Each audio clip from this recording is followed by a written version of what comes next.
رمضان دیاں اچھیاں اچھیاں گلاں سکھاواں قوم کنفیوز کیسے نہ ہو. میں نے آپ کو دو تین مختلف حوالے دیے ہیں. آفیشیل جو ٹی وی چینلز ہیں، ہماری ایک جو اسٹیٹ کو ریپرزینٹ کرتی ہیں صاحبہ وہ ہو گئیں، اور ایک ہمارے یہ جو خود ہی جو چینلز وغیرہ اپنے بناتے ہیں ٹک ٹاک نظرات. اب یہاں سے بھی اگزامپل آپ نیچے لے کے جا سکتے ہیں.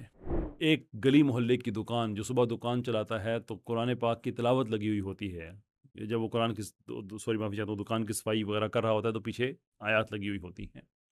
لیکن ہو کیا رہا ہوتا ہے، سارا دن وہ وہی چاکلیٹس بیچ رہا ہوتا ہے جو اسے پتہ ہے جعلی ہیں. جس برانڈ کا نام لکھا ہے وہ برانڈ بھی اس پہ اصلی وہ نہیں ہوتا، یعنی کہ اس برانڈ کا صرف نام لگا ہوا ہوتا ہے. وہ بھی کسی گلی محلے میں کسی ایسی جگہ پہ جہاں پہ کوئی فوڈ ہائیجین کے سٹینڈرڈز کا خیال نہیں رکھا جاتا، ریگولیشن سے باہر ایک جعلی قسم کی کوئی چیزیں بنا رہے ہوتے ہیں بچوں کے لیے، جو بچوں کے لیے جان لیوا حد تک خطرناک ہوتی ہیں. وہ بک رہی ہوتی ہیں، پیچھے صبح قرآن چل رہا ہوتا ہے، کوئی مسئلہ نہیں ہے. میں تصدیق نہیں کر سکتا جو بات میں آپ سے کہنے لگا ہوں، لیکن مجھے کچھ پتہ چلا ہے کہ آپ جائیں نا پاکستان کے ایئرپورٹس پہ تو وہاں پہ سے نو ٹو کرپشن اس طرح کے بورڈ لگے ہوئے ہوتے ہیں. بدعنوانی کے خلاف جو ایک جد و جہد ہے کہ ہم اس کو نہ کرتے ہیں، پاکستان میں ہمیں کرپشن نہیں چاہیے. مجھے کچھ پتہ چلا ہے کہ یہ بورڈ بنانے میں بھی کرپشن کی گئی ہے. تو بھائی آئیڈینٹی کرائسس، اور کہ جس چیز کے خلاف آپ بورڈ بنا رہے ہیں، لکھ رہے ہیں، لوگوں کی گائیڈنس کا کام کر رہے ہیں، اگر اس میں بھی کرپشن پائی جاتی ہے، دوپٹے کر کے غیر مردوں سے ہاتھ میں لائے جا رہے ہیں، کربلا میں جو ظلم ہوا اس کے خلاف احتجاج کر کے پھر وہی کام خود بھی کیا جا رہا ہے، دکانوں کی میں نے اگزامپل دی، تو پھر کیسے شناخت کا بحران نہیں آئے گا؟ تو یہ تو میری تنقید اس چیز پہ. اب ہم اگر اس سے آگے بڑھتے ہیں، سم تھنگ ویری امپورٹنٹ کہ یہ ختم کیسے ہوگا. تو اسے ختم کرنے کا ایک ہی طریقہ ہے کہ یہ جو ٹرانسجنڈرزم ہمیں پایا جاتا ہے نا رویوں کے اعتبار سے، یہ ختم کرنا ہوگا. کوئی ایک کشتی پکڑنی ہوگی. میں اپنی زندگی کے تجربے کو سامنے رکھتے ہوئے اس نتیجے پہ پہنچا ہوں کہ وہ ایک کشتی جو ہم مسلمانوں کی ہو سکتی ہے وہ سوائے اسلام کی اور کچھ نہیں ہو سکتی. اب یہ نہیں ہو سکتا کہ عیاشی جو ہے وہ ہم نے کرنی ہے ساری زندگی، مرنا ہم نے پھر مدینہ میں جا کے ہے، اور پھر جنت بھی ہمیں اس کے بعد چاہیے ہوگی. بھائی اس طرح سے نہیں ہے. ذاتی گناہ ہر آدمی کی زندگی میں ہوتے ہیں. میں یہ فتویٰ نہ دے سکتا ہوں، کبھی دینے کے قابل ہوا تو دوں گا بھی نہیں، کہ اللہ تعالیٰ کی یہ ریکوائرمنٹ نہیں ہے کہ آپ مکمل طور پہ گناہوں سے پاک زندگی گزاریں. اللہ تعالیٰ کی ریکوائرمنٹ ہے کہ میکسیمم کوشش کریں. You are bound, you are not infallible, you are bound to make mistakes. میں اس کی بات نہیں کر رہا. میں جو سسٹمیٹک کرپشن ہے، سسٹمیٹک حرام کاری ہے، جس کو پبلک پالیسی کے اندر جگہ دینے کی کوشش، میں اس کی بات کر رہا ہوں کہ اس کو نارملائز کرنا. آپ یہ کہیں کہ ہم سارا نارملائز کر بھی لیں اور اس کے بعد ہم پھر یہ کہیں کہ بھئی ہمارا باقی جتنی زندگی کے معاملات ہیں وہ سارے کے سارے ٹھیک ہو جائیں. کرپشن کا پیسہ کروڑوں روپیہ ہم ماریں ایک جگہ پہ، اسے پھر گھر بنائیں اور اس پہ بھی قرآن کی اوپر آیت لکھی ہوئی ہو. ہم اس چیز کے خلاف ہیں. یہ نہیں ہونا چاہیے. تو اگر واقعی آپ نے ترقی کرنی ہے، you have to go back to your original systems. یاد رکھیں کہ پوری دنیا اپنے اوریجنل سسٹمز کی طرف جا رہی ہے. انڈیا ہندوتوا کی طرف جا رہا ہے، یورپ اور امریکہ نیو کنزرویٹزم کی طرف جا رہے ہیں. دیر از نو ریزن کہ ہم مسلمان پھر کوئی کھلونا بنے رہیں ادھر ادھر کا.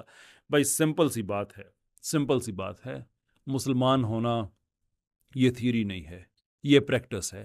اس کو پریکٹس میں جب تک آپ نہیں لے کے آئیں گے تب تک ایسا ہی ہوتا رہے گا کہ شادی نکاح کی رسمیں جو ہم کر رہے ہیں، اس لیے لاجک آپ دیکھیں نکاح کی، کہ نکاح کی لاجک یہ ہے کہ معاشرے سے زنا ختم کیا جائے، لیکن نکاح کے موقع پہ جو ہلڑ بازی کی جاتی ہے وہ زنا کا رستہ ہموار کر رہی ہوتی ہے. کتنے ہی حرام کے رشتے ان شادیوں پہ ہونے والی پارٹیوں میں بنتے ہیں. پارٹی کس چیز کی ہو رہی ہے؟ زنا کو روکنے کے لیے، نکاح کے لیے، اور اسی پارٹی کے اندر وہ انتظام کیا جا رہا ہے کہ زنا کے رستے کھل رہے ہیں. Like what kind of nonsense is that, people? What kind of nonsense is that? عقل نا بیسک کامن سینس کو انسان اگر سوری میں تھوڑا سا جذباتی ہو گیا اس پہ، but it boils my blood to think کہ آخرکار ہم جا کس طرف رہے ہیں. پولیٹیشین سے لے کر ایک عام آدمی تک سارے کے سارے آئیڈینٹی کرائسس کا شکار ہیں. اور آئیڈینٹی کرائسس وہ بیماری ہوتی ہے کہ اس کا علاج خود انسان کے پاس، کسی اور کے پاس نہیں ہوتا، خود انسان کے پاس ہوتا ہے. اور وہ انسان علاج بھی نہ کرے اس کا. اینڈ آئی ریئلائز کہ کرپشن سوسائٹی کے اندر آپ بعض اوقات انسان مجبور ہوا وہ ہوتا ہے. ساری باتیں میں سمجھ سکتا ہوں. میں خود اس چیز کا بڑا پرپوننٹ ہوں کہ لوگوں کو وہ اچھا پیکیج دیں جس کے بعد آپ لوگوں سے ریکوائر کریں کہ آپ ایک اخلاقی زندگی گزاریں.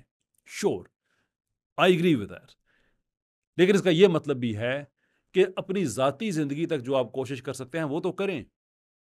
اب مجھے بتائیں اگر ہماری یہ چیف منسٹر صاحبہ نہ غیر مردوں سے ہاتھ ملائے اور وہ کہتی ہیں میں رول ماڈل ہوں سب کی ماں اور اس طرح کی باتیں، بھائی جن بیٹیوں کی آپ ماں ہیں ان بیٹیوں کو آپ یہ لیڈ کریں گے اس طرح سے، اس میں کون سی مجبوری ہے؟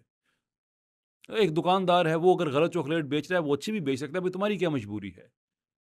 اب تو بڑے برانڈز نے بھی سستا کیا، اور اگین میں خود چاکلیٹ کے بڑے خلاف ہوں، نو چاکلیٹ کے خلاف ہوں، بلکہ جو چاکلیٹ سلیوری ہے میں اس کے خلاف ہوں، میں اس کا ایک فعال رکن ہوں کہ دنیا میں چاکلیٹ کہ جیسے پروڈیوس ہوتی ہے اور جس بڑے لیول پہ غلامی ہے، کو 22 لاکھ بچہ غلام ہے جو کام کرتا ہے وہاں پہ، میں ان برانڈز کا تو میں خود بائی کاٹ میں نے کیا ہوا ہے۔ میرا مطلب ہے کہ پاکستان کے اپنے برانڈز ہیں اور اس طرح کے ہیں کہ جو آپ کو اچھی مناسب قیمتیں مل سکتے ہیں۔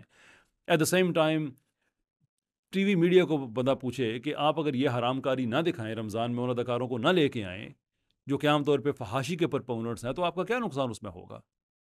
Answer is nothing, zero. لیکن اس کے باوجود یہ کام چلتا جا رہا ہے۔ تو اگر ہم نے واقعی چینج کرنا ہے تو it has to start from within, اپنی ذات سے یہ اسٹارٹ ہوگا تو ہی معاشرے کو ہم چینج کریں گے۔ ادروائز یہی ہوتا رہے گا کہ ہر آدمی آئیڈینٹی کرائسس کا شکار رہے گا اور دوسرے پہ الزام لگا رہا ہوگا کہ دیکھو یار تم کیسے آدمی ہو۔ Start with in your own self. Ramzan کا مہینہ بڑا ایک بابرکت مہینہ ہوتا ہے۔